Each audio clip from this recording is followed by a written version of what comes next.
Look, I'm not here to sugarcoat anything, because chances are you've already heard enough sugar, enough soft motivation, enough vague advice about finding your why, or trusting the process. And yet, here you are still stuck, still frustrated, still telling yourself stories that don't serve you. Let me ask you something real. How much longer are you going to pretend this version of you is enough? How many mornings are you going to wake up, hit snooze, and lie to yourself about why you're not showing up the way you know you could? You say you want change, but change doesn't come to people who keep hiding behind excuses. It comes to people who get brutally honest, the kind of honesty that hurts, the kind that rips away the comfort and exposes the part of you that knows you're capable of more, but you haven't been doing more. Not really.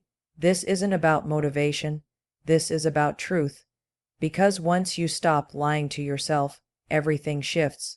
But first, you've got to face the hard part. You are the problem, and the best part, you are also the solution. So today, we're not going to make you feel better. We're going to get you to finally see better. And once you do, there's no going back. You're not tired, you're unfulfilled. There's a difference, and you know it. But it's easier to say I'm exhausted than to admit you've built a life that doesn't excite you. You hit snooze not because you need more sleep, but because you don't want to face the day you've created. You drag yourself through the motions, pretending that the problem is just physical fatigue, when deep down, it's the soul, deep ache of knowing you're meant for more, and doing nothing about it. Every time you complain about being tired, ask yourself, tired from what? From what exactly? Scrolling for hours, binge, watching to escape your own dissatisfaction, saying yes to everyone but yourself. You're not burnt out from hard work. You're burnt out from lack of purpose. You're exhausted from carrying around potential that you've refused to activate. That's what's weighing you down. Not a long to-do list, but the heavy silence of unused capacity. It's so much easier to blame tiredness.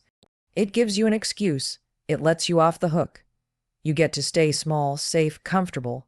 But comfort and joy are not the same thing. You think because your life isn't falling apart, it's fine. It's not. It's just numb. You've confused peace with passivity. You've mistaken lack of chaos for happiness. But deep down, there's a restlessness gnawing at you. You hear it in the quiet moments. The whisper that says, this isn't it. You don't need a nap. You need to wake the hell up. You need to stop lying to yourself about why you feel the way you do. Start being brutally honest. Are you drained because you're overcommitted? Or because you've undercommitted to what actually matters? Do your daily actions align with your values, or are you just surviving, reacting, waiting for something magical to pull you out of the fog? No one's coming. No one's going to hand you clarity or confidence or energy. That stuff shows up when you stop betraying your own potential. Energy isn't just about sleep or caffeine. It's about alignment. When your life reflects your values, your energy is different. Your eyes are different. You walk differently. You don't need 3 alarms and a motivational quote to get moving. You're pulled by purpose. But you can't get there until you tell the truth. You can't live an authentic life while hiding behind fake exhaustion. You're pretending to be powerless when you're actually just afraid. Afraid to admit what you want. Afraid to pursue it and fail. Afraid to let go of the mediocre life you've built because it's familiar. So you say you're tired. It's the perfect mask. It gets you sympathy. It gets you space. It gets you off the hook. But it costs you everything, and the worst part, you've adapted to it. You've gotten used to being low energy. You've normalized going through the motions. You've convinced yourself this is adulthood. This is what it means to be responsible. But being responsible doesn't mean settling. It means taking ownership. Ownership of your time, your choices, your energy, and most of all, your truth. Stop saying you don't have time. You have time. You just don't have clarity. You have time. You just spend it on things that don't move the needle. You think you're overwhelmed, but you're actually underpurposed. There's a difference between being busy and being alive, between movement and momentum. And until you figure that out, you'll keep mistaking burnout for bravery. You'll keep calling your avoidance self-care. You'll keep waiting for motivation to save you instead of building discipline to drive you. You can keep saying you're tired. You can keep pushing through the days with that dull, nagging sense that something's missing. Or you can stop, not stop living, stop lying, stop numbing, stop settling, start asking better questions, start chasing better answers, start rebuilding your life around the things that actually light you up. Because here's the brutal truth. The version of you that says I'm too tired is the same version of you that secretly knows you haven't even started yet. You've been told a lie over and over again. That discipline is a form of suffering. That it's restriction, denial, a joyless grind. That people who live with intense focus or structure are missing out. That they're not really living. But the truth, the brutal, unfiltered truth, discipline is the only way to actually live. Not just exist, not just survive the day, but to live on your own terms with power, direction, and real self-respect. Without discipline, you're not free. You're at the mercy of impulse. You're chained to whatever your mood feels like doing. You become reactive instead of intentional. You live your life in response to cravings, distractions, other people's timelines. And worst of all, you start confusing convenience with happiness. You scroll because it's easy, not because it fulfills you. You procrastinate because it's familiar, not because it serves you. That's not freedom. That's slavery to your weaker self. Discipline is not about punishment. It's not about making yourself suffer or stripping life of joy. It's about choosing the long term over the immediate.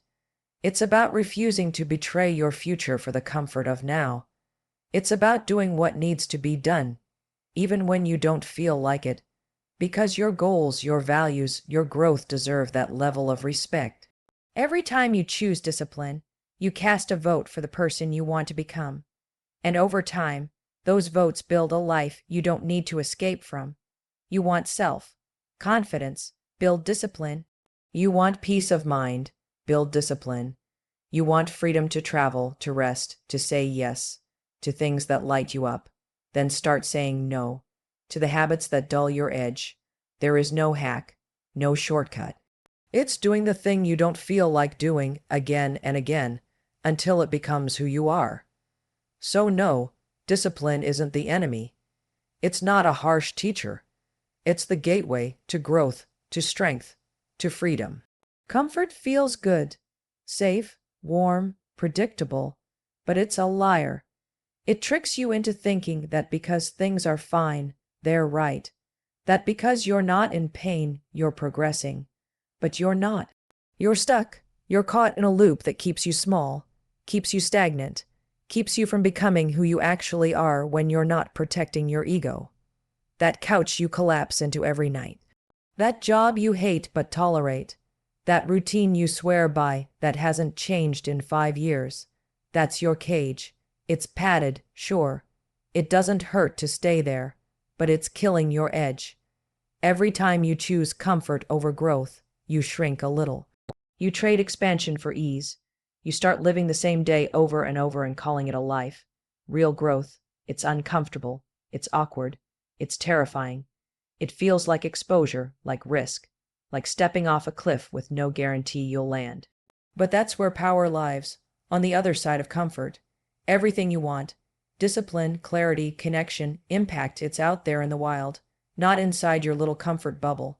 The truth is, you don't avoid discomfort because it's dangerous. You avoid it because it makes you confront your own potential, and that's scary. Because if you admit you're capable of more, you also have to admit you've been playing small. You have to take ownership. And most people don't want that. They'd rather stay cozy and complain than get uncomfortable and change. So yeah, comfort feels good, but it costs you everything that matters. It's not a reward, it's a trap. And the longer you stay in it, the harder it becomes to remember what you were even capable of in the first place. You say you want it, the goal, the breakthrough, the life you dream about when no one's watching. But every time the moment comes to do the work, to commit, to show up differently, the excuses flood in like clockwork. I'm too busy. I'm not ready. It's not the right time. Those aren't reasons, they're lies. Polished, rehearsed lies you've told yourself so often they sound like truth. Excuses are how you protect your comfort zone while pretending to chase growth. They make you feel justified for staying stuck. They keep your ego safe, your effort low, and your standards negotiable. You think you have reasons, but what you actually have is a fear of failing, and a deeper fear of succeeding, because success requires change, sacrifice, exposure, and a version of you that your current self isn't ready to meet. The harsh truth: life doesn't care about your excuses. It doesn't pause until you feel motivated. It rewards action. Ownership, relentless follow through. Every time you blame your circumstances instead of confronting your choices, you delay your own transformation. You hand over your power. You say, "This isn't my fault," when you should be asking, "What can I take responsibility for today?" Until you shut down the mental noise, the justifications, the victim stories, the low standards disguised as self-care, you will stay exactly where you are, and no one will come and argue with your excuses. People will nod, agree, say that makes sense, and move on, because they're managing their own comfort zones too. It's on you to call yourself out. You don't need more time. You don't need more talent. You need fewer excuses. You need to stop negotiating with yourself. Stop letting your feelings dictate your future. Stop acting like effort is optional, because as long as you're explaining why you can't, you're proving why you won't. That fantasy you've been holding on to, that someone or something will eventually come along and fix it all, let it go. The perfect mentor, the ideal partner, the right timing, the magical breakthrough moment, it's not coming. Not because the world is against you, but because your life is your responsibility. Full stop. Waiting is just procrastination in disguise. You keep hoping that someone will notice your potential and give you a chance. That circumstances will shift and suddenly you'll have clarity, motivation, and confidence. But nothing changes until you change. No one's going to drag you out of bed. No one's going to rewrite your habits. No one's going to heal your wounds or silence your doubts. That's your job. It's easy to play the victim. It's easy to point to your past, your pain, your environment, your limits. But none of that absolves you from doing the work. If anything, it requires you to step up even harder. Your story is valid, but it's not an excuse. You can honor what you've been through and still refuse to be defined by it. The brutal truth is, the life you want isn't waiting for you. It's waiting on you. To stop hoping and start building. To stop blaming and start owning. To stop talking and start acting. When you finally understand that no one's coming to save you, something shifts. You stop begging life to be easier and start choosing to be stronger. You stop searching for a way out and start digging for a way through. You've got everything you need already. Clarity comes from action, and strength is forged in repetition.